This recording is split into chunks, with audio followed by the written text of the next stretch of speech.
अस्सलामुअलैकुम। Welcome to my YouTube channel competition cracker. Dear friends, आज मैं आपके साथ बहुत ही इंपॉर्टेंट टॉपिक डिस्कस करने जा रहा हूं and that is artificial intelligence. अगर आपने अभी तक मेरे चैनल को सब्सक्राइब नहीं किया है तो प्लीज़ पहले आप सब्सक्राइब कर लीजिए। So let get started. Artificial intelligence is an emerging technology that facilitates intelligence and human capabilities of sense, comprehend, and act with the use of machine. So some of the technologies that allow these systems in analyzing and understanding the information received by the artificial intelligence is called natural language processing and inference engines. So we can say that it could be applicable in various fields like education, health, corporate sector, defense sectors, agriculture, and various other sectors. So it is a system that provide actions through technology. So let's get discussed in detail.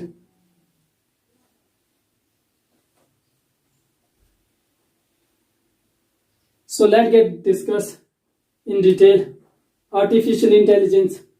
इसका मैंने context भी दिया और evolution भी दिया। Context है इसका 2 days summit हुई ओसाका जापान में, जहां पर प्राइम मिनिस्टर ने इसकी अहमियत पे जोर दिया, आर्टिफिशियल इंटेलिजेंस की अहमियत पे कि वो कितनी इम्पॉर्टेंट है हर कंट्री के लिए। सो प्राइम मिनिस्टर ने 5 पिलर्स पे जोर दिया जिसको 5I बोला गया, जो स्टैंड करते हैं inclusiveness, indigenisation, innovation, investment in infrastructure and international cooperation in developing these 2 areas, digital economy and artificial intelligence. Prime minister ने इन 5 पे जोर दिया ताकि अगर इन पे अगर काम किए जाए तो हमारे ये 2 एरिया जो है डिजिटल इकोनॉमी और आर्टिफिशियल इंटेलिजेंस, वो उनका जो पर्पस है वो फुलफिल हो सकता है। The concept of artificial intelligence is based on the idea of developing a machine capable of thinking, acting and learning like humans. कि ऐसी एक मशीन होनी चाहिए जो बिल्कुल इंसान की तरह सोचे, इंसान की तरह समझे और इंसान की तरह एक्ट करे।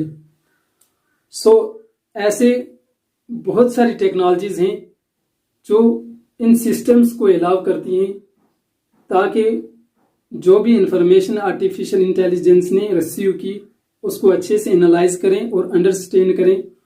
उन सिस्टम्स को क्या बोला गया?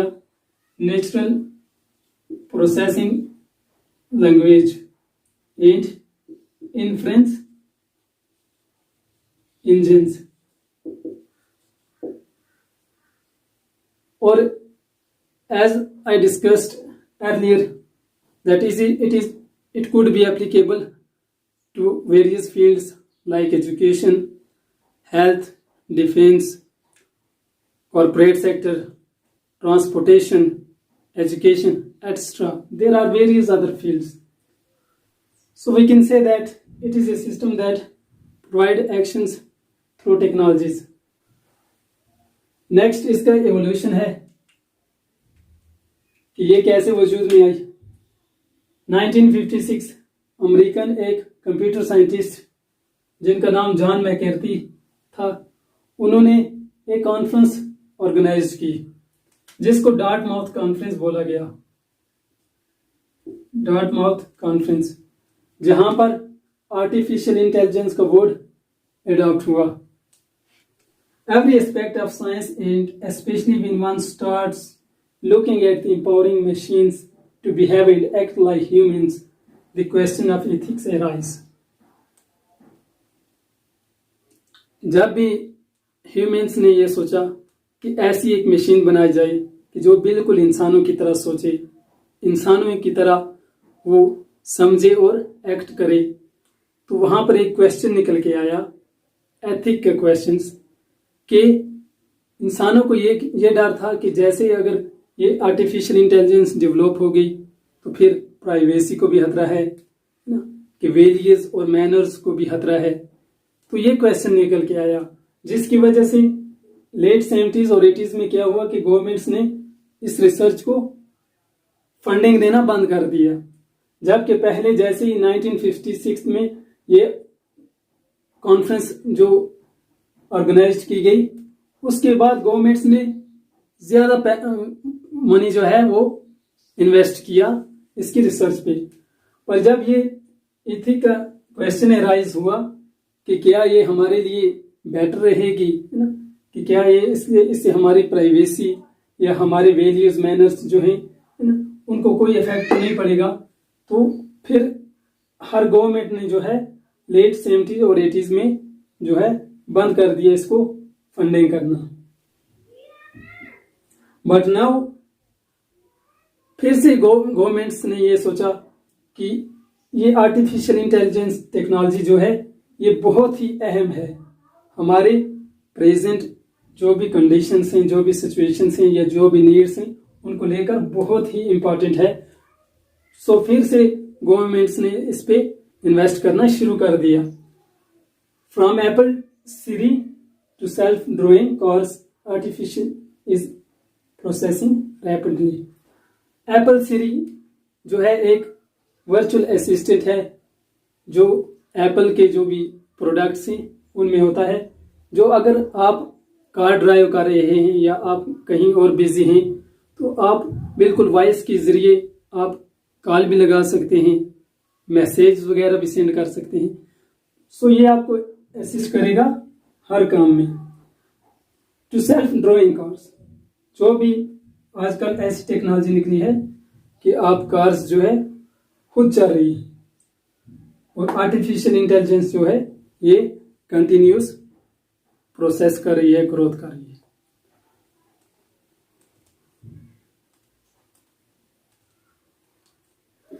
Now let's get discuss India and artificial intelligence.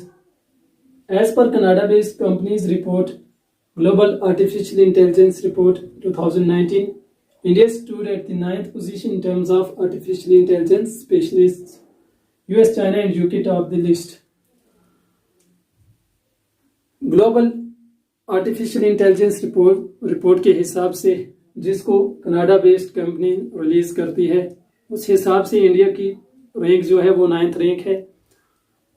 USA, UK और चाइना टॉप कंट्रीज में से हैं। और देखा जाए इन टॉप कंट्रीज में ज़्यादा आर्टिफिशियल इंटेलिजेंस के ज़्यादा प्रोग्राम्स हो रहे हैं, इन पे इन्वेस्टमेंट भी ज़्यादा हो रही है। गवर्नमेंट काफ़ी अवेयरनेस क्रिएट कर रही है ताकि ज़्यादा से ज़्यादा जो है स्पेशलिस्ट तैयार हो सकें। इंडिया में अभी रिसेंट ईयर में पिछले 1-2 साल से इंडिया में भी काफ़ी इसकी जो है अवेयरनेस फैल रही है, और रिसर्च पे भी काफ़ी अब इन्वेस्टमेंट हो रही है। और इंडिया में प्रोग्राम शुरू किया है CBSE ने, central board of school education ने, आर्टिफिशियल इंटेलिजेंस पे एक सेपरेट सब्जेक्ट, अल्टरनेटिव सब्जेक्ट जो है 9th ग्रेड के लिए रखा गया है। IIT Hyderabad has launched a full-fledged BTech program in artificial intelligence and becoming the first Indian educational institution to do so. IIT Hyderabad India के एक पहला ऐसा इंस्टीट्यूशन बन गया है जिसने आर्टिफिशियल इंटेलिजेंस पे एक BTech का कोर्स लॉन्च किया है। It is almost likely the third educational institute in the world after Carnegie Mellon University and Massachusetts Institute of Technology to have a full-fledged BTech program on artificial intelligence. और ये दुनिया का third institution बन चुका है। किसके बाद? कैर्नेगी melon और मैसाचुसेट्स इंस्टीट्यूट के बाद ये ऐसा थर्ड इंस्टीट्यूट है जिसने एक फुल BTech का प्रोग्राम जो है लॉन्च किया है। अब यहाँ पर एक और इंस्टीट्यूट है IIT हैदराबाद, जिसने एक पॉपुलर एग्जीक्यूटिव प्रोग्राम लॉन्च किया है आर्टिफिशियल इंटेलिजेंस पे, जिसमें वो ब्लॉकचेन, मशीन लर्निंग और डिस्ट्रीब्यूटेड लेजर टेक्नोलॉजीज पर कोर्सेज प्रोवाइड करेगा। Defense forces of India are also now venturing into the product and technologies which will defense measures defence measures using the artificial intelligence and technologies. Defence sector जो है India का, वो भी अब मुख्तलिफ different companies के साथ वेंचर करके नई टेक्नोलॉजी और आर्टिफिशियल इंटेलिजेंस के नई टेक्नोलॉजी या प्रोडक्ट वो भी अब इंडियन फोर्स में इंक्लूड करने वाला है। There are many startups in the country which are doing great work in image analytics, data analysis, predictive intelligence, etc. यहाँ पर इंडिया में और बहुत सारे स्टार्टअप्स हैं जो पहले ही से काम कर रहे हैं, जैसे इमेज एनालिटिक्स पे, डाटा एनालिसिस पे, प्रिडिक्टिव इंटेलिजेंस पे वो काम कर रहे हैं। It is estimated that artificial intelligence will add $957 billion to the Indian GDP by the year 2035। अब ये अंदाजा लगाया जाता है कि आर्टिफिशियल इंटेलिजेंस जो है ये इंडिया की जीडीपी में ग्रोथ करने वाला है, $957 बिलियन को ज्यादा इंक्रीज करने वाला है। कब तक? 2035 तक, जिससे इंडिया की एनुअल ग्रोथ जो है बूस्ट होगी और उस पे ऑलमोस्ट 1.3% इंक्रीज होगी ग्रोथ। इंडिया में अब कॉरपोरेट सेक्टर भी जो है वो कोलैबोरेट कर रहा है मुख्तलिफ इंस्टीट्यूशंस के साथ, ताकि वो ज्यादा से ज्यादा आर्टिफिशियल इंटेलिजेंस के स्पेशलिस्ट उनकी कंपनी में आ सकें, जिससे उन्होंने IBM's ब्लू प्रोजेक्ट को लॉन्च किया है, जो एक एग्जांपल है सबके लिए। सो ये पॉइंट्स इंपॉर्टेंट पॉइंट्स थे जो मैंने आपके साथ डिस्कस किए। आई होप कि ये आपके लिए बेनिफिशियल रहेंगे। सो अगर कोई मिस्टेक हुई हो तो please comment below, take screenshot. Thanks for watching.